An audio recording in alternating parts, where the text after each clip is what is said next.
जातिवाद, प्रांतवाद, मजहबवाद, संविधान में तो कह दिया कि जाति, प्रांत और मजहबों के कारण किसी के साथ में अन्याय नहीं होगा।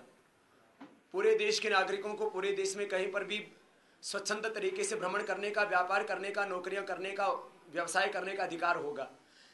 तो मुझे लगता है कि जो ऐसा कर रहे हैं वो लोग घोर असंवैधानिक काम कर रहे हैं और संविधान की मूल्यों के अनुसार, संविधान के नियति के अनुसार, संविधान की मान्यताओं के अनुसार उनके ऊपर कार्रवाई होनी चाहिए। और इसके में जरूरत पड़े तो जो है राज्यों को विशेष कानून भी बनाने चाहिए कि जो ये जाति, प्रांत और मजहबों के नाम पर जो देश में ये चीजें होती हैं, हम बाहर हमारे साथ में कहीं पर भी भाषा के कारण से कहीं पर कोई, या देश के कारण से कहीं पर भी हमारे साथ में अन्याय होता है, अपमान होता है हमारा, तो हम तुरंत आवाज उठाते हैं। अपने देश में कितना अन्याय और अपमान हमारे साथ में होता है, क्योंकि हमारे देश की पहले तो कानून व्यवस्था बहुत लचर है, और यदि कानून व्यवस्था है तो उसका पालन नहीं किया जाता, अपराधियों को दंड नहीं दिया जाता।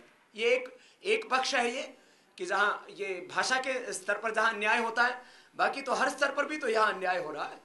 कहाँ न्याय मिल रहा है देश के लोगों को? आप बाल ठाकरे और राज ठाकरे जैसे लोगों को जिम्मेदार मानते हैं इसके लिए? क्यों, जिम्मेदार तो है ही, वो सीधे तौर पर जिम्मेदार है, और जिम्मेदार दूसरे भी लोग हैं जो अपराधियों को दंड नहीं दे रहे।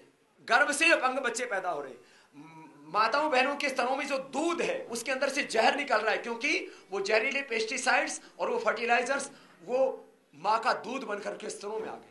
उनके ब्लड की सैंपल लिए जहां पर ज्यादा पेस्टिसाइड्स का प्रयोग हो रहा है, उनके खून जहरीले हो गए। 100 गुना से लेकर के 1000 गुना तक, 2000 गुना तक उनके शरीर के अंदर जहर घुस गया है, वो उनको कैंसर पैदा कर रहा है।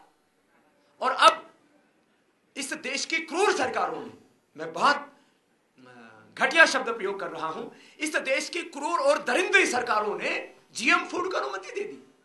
कितनी, मतलब देश के साथ में इतना घिनौना मजाक कि जेनेटिक मॉडिफाइड फूड, जिससे कि देश के करोड़ों लोगों की किडनी खराब हो, लिवर खराब हो, इनको कैंसर हो और पूरा देश अपंग और रोगी बनकर के रह जाए। क्या सरकारों को शर्म नहीं आती है ऐसा करते हुए?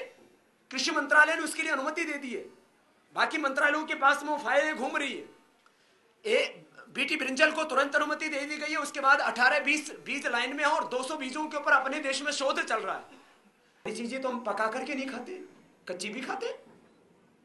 बात यह है कि जीएम फूड को किसी भी हालात में देश में अनुमति नहीं मिलनी चाहिए, और यदि सरकारों ने फिर भी नहीं माना तो हो सकता है इसके लिए हमें आंदोलन भी करना पड़े, तो हम आंदोलन भी करेंगे। लेकिन मुझे लगता है हमारी सरकारें इतने असंवेदनशील नहीं होंगी, देश के करोड़ों लोगों के स्वास्थ्य के साथ खिलवाड़ नहीं करेंगी। में गाली गलौज बहुत